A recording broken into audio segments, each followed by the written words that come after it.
Okay, phone line cut అయినట్టు ఉందండి. ముఖ్యంగా ఫారినర్స్ ఇండియాలో ఎంతవరకు ఆస్తులు కొనొచ్చు, కొనాలంటే ఎటువంటి నిబంధనలు ఉన్నాయి? కరెక్ట్ అండి. ఇండియాలో ఆస్తులు కొనడానికి నాన్ రెసిడెంట్ ఓన్లీ 2 కేటగిరీస్కే పర్మిషన్ ఇచ్చారండి. ఓకే, ఒకటి నాన్ రెసిడెంట్ ఇండియన్, అంటే ఇండియన్ సిటిజన్షిప్ ఉండి ఇండియన్ పాస్పోర్ట్తో బయట ఉన్నవాళ్ళు. పర్సన్స్ ఆఫ్ ఇండియన్ ఆరిజిన్, అంటే వాళ్ళు వేరే దేశం పౌరత్వం తీసుకున్నప్పటికీ కూడా, వాళ్ళ సిటిజన్షిప్ తీసుకున్నప్పటికీ కూడా ఇండియాతో వాళ్ళ తండ్రి కానీ తాత కానీ ఇండియన్ సిటిజన్ అయ్యి వారి సంతతి అయి ఉంటే, ఇదివరకు ఆయన ఇండియన్ సిటిజన్ అయ్యి అక్కడికి వెళ్లి వేరే సిటిజన్షిప్ తీసుకుంటే, ఇటువంటి వాళ్ళని పర్సన్స్ ఆఫ్ ఇండియన్ ఆరిజిన్ అంటారండి. వారు నాన్ రెసిడెంట్ ఇండియన్స్, వీళ్ళిద్దరే కొనడానికి పర్మిషన్ ఉందండి. మిగతా సపోజ్ ఒక American citizen of American origin ఆయన ఇండియాలో ప్రాపర్టీ కొనడానికి కుదరదండి, పర్మిషన్ లేదు. ఓకే అండి, మరొక కాలర్ నాగేశ్వరరావు గారు హైదరాబాద్ నుంచి కాల్ చేశారండి. నాగేశ్వరరావు గారు మాట్లాడండి. Hello hello hello Rajendra Prasad గారు, నమస్తే అండి. నమస్తే అండి. Regarding the investment by the NRI or person of Indian origin in the firms or in the company in India. Okay. Of course, you said investment of agricultural lands and some plantations and farmhouses are not permitted. Correct. These farms lo gaani, companies lo gaani, వేరే business dealings లో గానీ వాళ్ళు direct వాళ్ళు చెయ్యొచ్చా, investment చెయ్యొచ్చా? And వాళ్ళు కాకుండా వాళ్ళ స్పౌసెస్ నేమ్ మీద వాళ్ళు ఇన్వెస్ట్మెంట్ చెయ్యొచ్చా? ఓకేనండి, చెప్తానండి. దాంట్లో మీరు ఇక్కడ కనుక ఇండియాలో పార్ట్నర్షిప్ ఫర్మ్ కానీ కంపెనీలో కానీ non resident Indians, persons of Indian origins investment చేయొచ్చండి. కాకపోతే వేటిల్లో చేయకూడదని ఒక ప్రొహిబిటెడ్ లిస్ట్ ఇచ్చారండి. ఆ లిస్ట్ ఏంటంటే, ఇటువంటి కంపెనీస్ కానీ పార్ట్నర్షిప్ ఫర్మ్స్ కానీ agriculture, plantation activity are farm house activity చేస్తుంటే అటువంటి కంపెనీల్లో కూడా ఎన్ఆర్ఐ పిఐఓలు ఇన్వెస్ట్మెంట్ చేయడానికి వీల్లేదండి. రెండోది, చిట్ ఫండ్, నిధి, ట్రేడింగ్ ఇవి గనక చేసేటువంటి కంపెనీలో కూడా ఇన్వెస్ట్మెంట్ చేయడానికి వీల్లేదండి. మీరు అడిగిన ఇంకో క్వశ్చన్ ఏంటంటే, వారి స్పౌజ్ పేరు మీద చేయొచ్చా అని. ప్రాపర్టీ అయితే ఎన్ఆర్ఐ ఆర్ పిఐఓనే కొనడానికి వీలవుతుందండి. వారి స్పౌజ్ గనక ఇండియన్ ఆరిజిన్ కాకపోతే కొనడానికి వీల్లేదు. But whereas investment in business లో అయితే వారి స్పౌజ్ గనక American citizen of American origin అయినా కూడా చేయడానికి పర్మిషన్ ఉందండి. నేను ఇందాక చెప్పినటువంటి ప్రొహిబిటెడ్ లిస్ట్ తప్పితే మిగతా ఏరియాస్ లో ఇన్వెస్ట్మెంట్ చేయడానికి కుదురుతుంది. వాటిల్లో కూడా సెక్టార్ ప్రకారంగా ఏ సెక్టార్ అయితే ఆ సెక్టార్ కి నిబంధనలు ఉన్నాయి, ఆ సెక్టార్ ప్రకారంగానే ఇన్వెస్ట్మెంట్ చేయాలి. ఓకే, మరొక కాలర్ శ్రీనివాస్ గారు తిరుపతి నుంచి కాల్ చేస్తారండి. శ్రీనివాస్ గారు మాట్లాడండి టీవీఆర్ గారితో. సార్ నమస్కారం అండి. నమస్తే అండి. మా బ్రదర్స్ సన్ యాక్చువల్ గా యూకే లో ఉన్నాడండి. అతను ఈ షేర్ మార్కెట్ లో ఏమైనా ఇన్వెస్ట్మెంట్ చేయొచ్చండి? కరెక్ట్ అండి, మంచి క్వశ్చన్ అడిగారండి. Non resident Indians, persons of Indian origin వీళ్ళిద్దరికి షేర్ మార్కెట్ లో చేయడానికి పర్మిషన్ ఇచ్చారండి. వాళ్ళు కాకపోతే వాళ్ళు తీసుకోవాల్సిన జాగ్రత్తలు ఏంటంటే అండి, వాళ్ళు ఒక బ్యాంకర్ ని డెసిగ్నేట్ చేయాలి, ఒక బ్రోకర్ ని డెసిగ్నేట్ చేయాలి. వాళ్ళు కొనేటువంటి షేర్లు, వాళ్ళు అమ్మేటువంటి షేర్లు ప్రతిదీ కూడా డెసిగ్నేటెడ్ బ్రోకర్, డెసిగ్నేటెడ్ బ్యాంకర్ ద్వారానే చేయాలి. ఇప్పుడు ఇవాళ పరిస్థితుల్లో కనుక మీరు తీసుకుంటే, సపోజ్ ఏ బ్యాంక్ అయినా ఈ బ్యాంకర్ కమ్ బ్రోకర్ లాగా ఉన్నారండి. ఆ బ్యాంకర్ దగ్గరికి వెళ్లి అక్కడ అకౌంట్ ఓపెన్ చేసి అక్కడే వారు కొనొచ్చు, వారు అమ్మచ్చు. కాకపోతే నిబంధన దేనికి ఉందంటే, ఒక బ్యాంకర్ దగ్గర అకౌంట్ ఓపెన్ చేసి ఇంకో బ్యాంక్ లో కూడా ట్రేడింగ్ చేయడం అనేది ప్రొహిబిటెడ్ అండి. అవి తప్పితే ఆ జాగ్రత్తలు తీసుకుంటే వాళ్ళు పోర్ట్ఫోలియో ఇన్వెస్ట్మెంట్స్ అంటారు, ఇవన్నీ కూడా చేయొచ్చు. ఒకటి ఎన్ఆర్ఐలు ఇక్కడ మన దేశంలో ఆస్తులు కొనడం గురించి మాట్లాడుకున్నాం. ఒకవేళ మన వాళ్ళు అక్కడ ఇన్వెస్ట్ చేయాలంటే దానికి నిబంధనలు ఏంటి, ప్రొసీజర్ ఏంటి? ఓకేనండి, ఇక్కడి నుంచి ఇన్వెస్ట్ చేయాలంటే ఇప్పుడు ఆర్థిక సంక్షోభం వచ్చిన తర్వాత ఇందాక వారు కాలర్ గారు అడిగినట్టుగా ఇప్పుడు ప్రాపర్టీ ప్రైసెస్ అన్ని కూడా వరల్డ్ మొత్తంలో తగ్గిపోతున్నాయి. ఈ నేపథ్యంలో ఇండియా నుంచి వెళ్లి మనం బయట ఏమైనా ప్రాపర్టీస్ కొనొచ్చా, కొనడానికి పర్మిషన్ ఉందా అని ఉందండి. ఇందాక నేను చెప్పినట్టుగా రిజర్వ్ బ్యాంక్ ఆఫ్ ఇండియా వాళ్ళు ఒక స్కీమ్ తీసుకొచ్చారు. ఆ స్కీమ్ పేరు లిబరలైజ్డ్ రెమిటెన్స్ స్కీమ్ అండి. ఆ స్కీమ్ క్రింద ప్రతి సంవత్సరం $2 లక్షల ఇవాళ ఉన్న కరెన్సీ ఎక్స్చేంజ్ వాల్యూ ప్రకారంగా సుమారు ₹1 కోటి వరకు ప్రతి సంవత్సరం మనం బయటికి పంపించవచ్చు.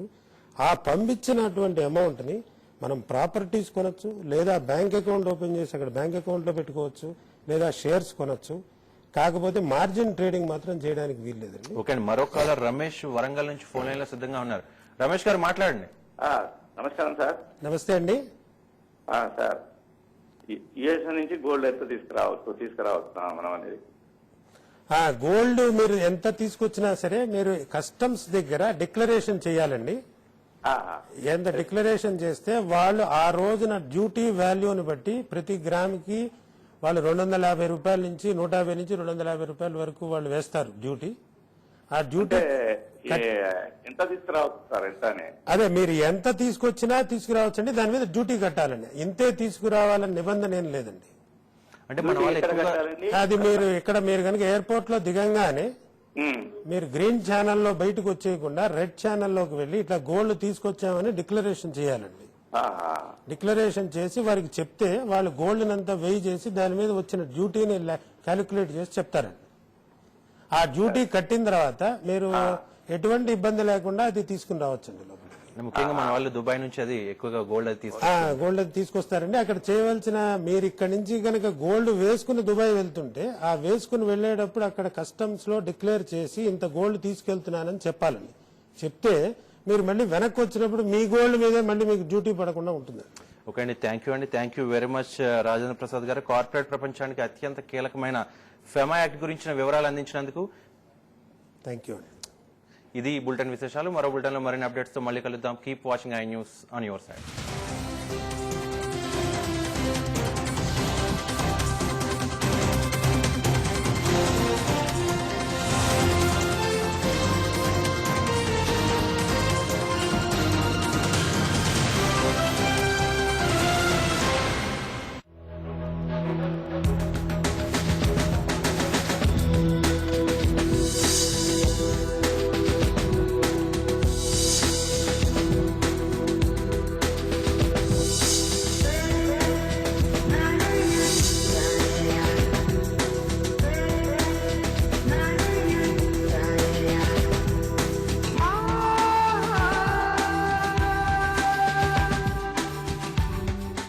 హలో అండి, ఏంటి కామ్గా వచ్చేస్తున్నా అనుకుంటున్నారా? ఎటు నేను ఇప్పుడు కామ్గా ఉండడం బెస్ట్. ఎందుకంటే వాళ్ళు మన ఆంటీస్ లైఫ్ స్టైల్లో సప్త స్వరాలు పలకబోతున్నాయి. ఎందుకంటే నేను ఇవాళ వచ్చాను సరిగమల రారాజు చక్రి గారి ఇంటికి వాళ్ళ వైఫ్ శ్రావణి లైఫ్ స్టైల్ తెలుసుకోవడానికి. సో మరి ఆ మాటలు పాటల గారిడి ఏంటో తెలుసుకోవాలి అంటే ఆంటీస్ కిచెన్ ని స్టార్ట్ చేద్దామా?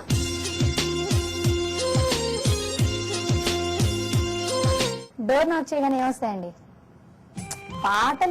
పాటలు లోపలికి వెళ్ళిన తర్వాత వస్తాయి. ఇప్పుడు డోర్ నాక్ చేయగానే ఫస్ట్ శ్రావణి గారు వస్తారు, చూసుకోండి కావాలంటే.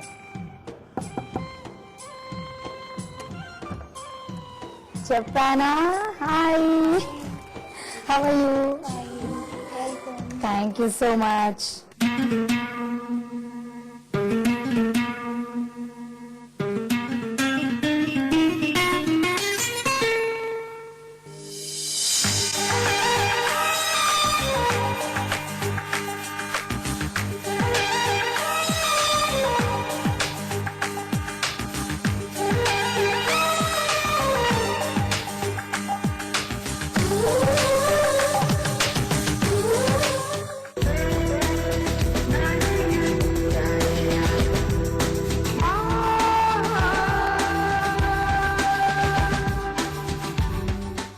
లేట్ చేయకుండా మనం శ్రావణి గారి ఇష్టాలు అంటే తెలిసేసుకుందాం. So let's start. I like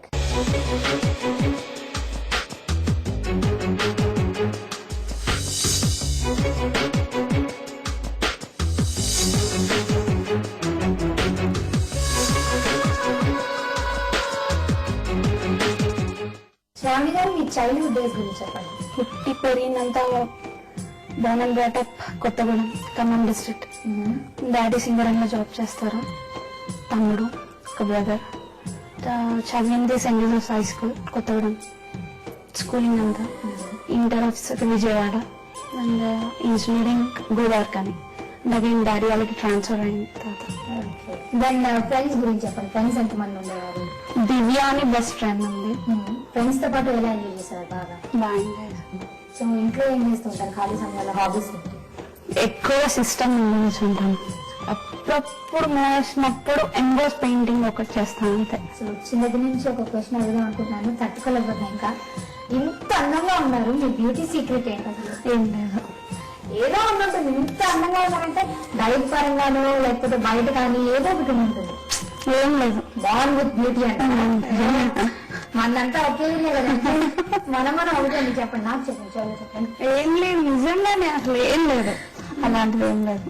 okay, ఇంటి గురించి ఎలాంటి కేర్ తీసుకుంటారు? ఇంటి గురించి అంటే ఏదన్నా ఎగ్జిబిషన్స్ జరిగినప్పుడు ఇదైతే ఇంట్లో బాగుంటుంది, ఇలా ఉండాలి అలా ఉండాలి ఐడియాస్. ఇంకా ఏంటంటే ఇది ఫ్లాట్ కాబట్టి ఇంకా ఇది చాలా తక్కువ. మీ ఫేవరెట్ కలర్ ఏంటి? Black and white. Favourite fruit ఏంటి? అంటే గోవా ఎక్కువ ఇష్టం, గోవా అండ్ పైనాపిల్. మీకు ఇష్టమైన డిష్ చెప్పండి వంటల్లో. ఆలూ ఫ్రై, ఏదన్నా ఫ్రై ఐటమ్స్. మీరు చేసుకున్నావా అంటే పక్కన చేసుకున్నా? ఎవరు చేసిన మీరు వంట చేస్తారా? చాలా తక్కువ. మీ ఫేవరెట్ ఫ్లవర్ ఏంటి? రోజ్. మీరు నాన్ వెజ్ లైక్ చేస్తారా? లేదు. మీ ఫేవరెట్ మూవీ చెప్పండి. చక్రం. ఏం నచ్చింది ఆ మూవీలో బాగా హార్ట్ టచింగ్ ఏమనిపించింది? అంటే ఐ మీన్ పాజిటివ్, మనుషులో నెగిటివ్స్ ఉంటాయి అందరిలో, ఏదైనా మనం పాజిటివ్ యాక్సెప్ట్ చేయాలనేది అది పాయింట్ బాగా నచ్చింది. మీ favourite actor actress? Actor actress అంటే ఎవరు లేరు, అందరినీ చూస్తాను. ఎక్కువ అయితే షారుఖ్ ఖాన్ అంటే ఇష్టం. ఓకే, మ్యూజిక్ డైరెక్టర్స్ లో చక్రి గారు కాకుండా మీరు ఎవరిని ఇష్టపడతారు? ఇళయరాజా గారు అంటే. ఓకే, ఇలాగే సాంగ్స్ అన్ని కలెక్ట్ చేసి పెట్టుకుంటారు. యా. మరి ఆయన కలెక్షన్ లో ఏదైనా మీకు నచ్చిన సాంగ్ ఏదైనా ఒకటి చిన్నది పాడాలా? ఇళయరాజా గారు అంటే ఇష్టం కదా, కాబట్టి విని ఉంటారు సాంగ్స్. ఇష్టం కానీ పాడమంటే కష్టం. కొంచెం కష్టమైన ఇష్టం చేస్తే వస్తుంది. ఏదైనా ఒక 2 lines మీకు నచ్చిన సాంగ్ ఏదైనా. మంచు కురిసే వేళలో నల్ల విరిసేదెందుకో, మంచు కురిసే వేళలో నల్ల విరిసేదెందుకో, ఎందుకో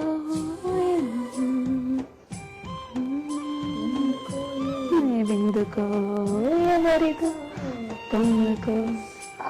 చిన్నప్పుడు క్రషెస్ లేవని చెప్పద్దు, ఇంత అందంగా ఉన్నారు కాబట్టి చెప్పండి, చాలా ఉన్నాయి కానీ లేవని చెప్పండి. చెప్పండి. సెకండ్ క్లాస్ లో ఉన్నప్పుడు పక్కన ఇంటి ఓ అసలు లవ్ ఇట్, స్మాల్ ఏజ్, మరీ చెప్పండి. ఇంకొంచెం పెద్ద తర్వాత చెప్పండి. 7th class. లవ్ లెటర్స్ తీసుకునే సిచ్యువేషన్స్ ఏమైనా ఉన్నాయా? యా, ఇస్తే అప్పుడు మమ్మీకి ఇచ్చేసాను. మమ్మీ వెళ్ళి మా పేరెంట్స్ తో మాట్లాడి. అయ్యో, మీరు ఇంత స్వీట్ గా ఉన్నారు, మీకు ఇష్టమైన స్వీట్ ఏది? బొబ్బట్టు. చేస్తారా బాగా? తింటాం. మీకు ఇష్టమైన పర్ఫ్యూమ్ ఏంటి? బేక్నెస్ పీ వస్తాయి, మిడ్ నైట్స్ అని ఒకటి ఉంటుంది, అది ఇష్టం. సో ఇవ్వండి శ్రావణి గారి likes and dislikes. Welcome to Swargaseema.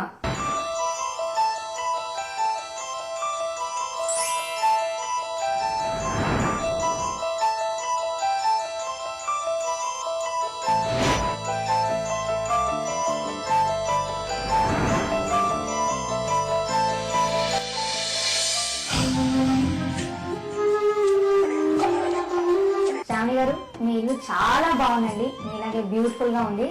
మరి ఈ ఇంటీరియర్స్ అంతా చూస్తుంటే ఒక ట్రెడిషనల్ ప్లస్ ఎథనిక్, అంటే ట్రెడిషనల్ గా ఉంది, వెస్టర్న్ లుక్ కూడా ఉంది.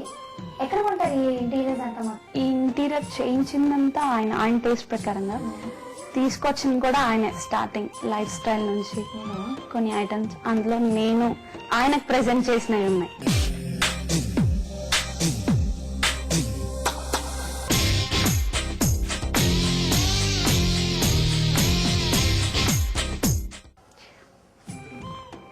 ఇది మ్యారేజ్ అంతే ఫస్ట్ వ్యాలంటైన్స్ డేకి ఇచ్చిన గిఫ్ట్.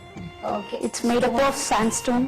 శాండ్ స్టోన్ తో చేసిన అమ్మాయి అబ్బాయి హార్ట్ షేప్ లో.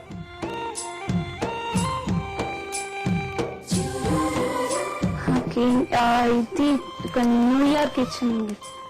బేబీ అమ్మాయి. ఇది మెటల్.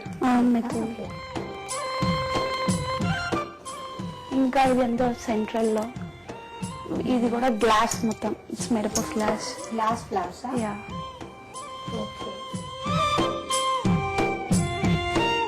వినాయకుడా? వినాయకుడి బొమ్మలు చాలా ఉన్నాయి. మీ ఫేవరెట్ గాడా? లేదండి, ఆయనకి. ఆయనకి ఫేవరెట్ గాడ్ ఏంటండి వినాయకుడు? చూసారా, ఇక్కడ దేవుడికి కూడా త్యాగం, ఆయనకి ఇష్టమైన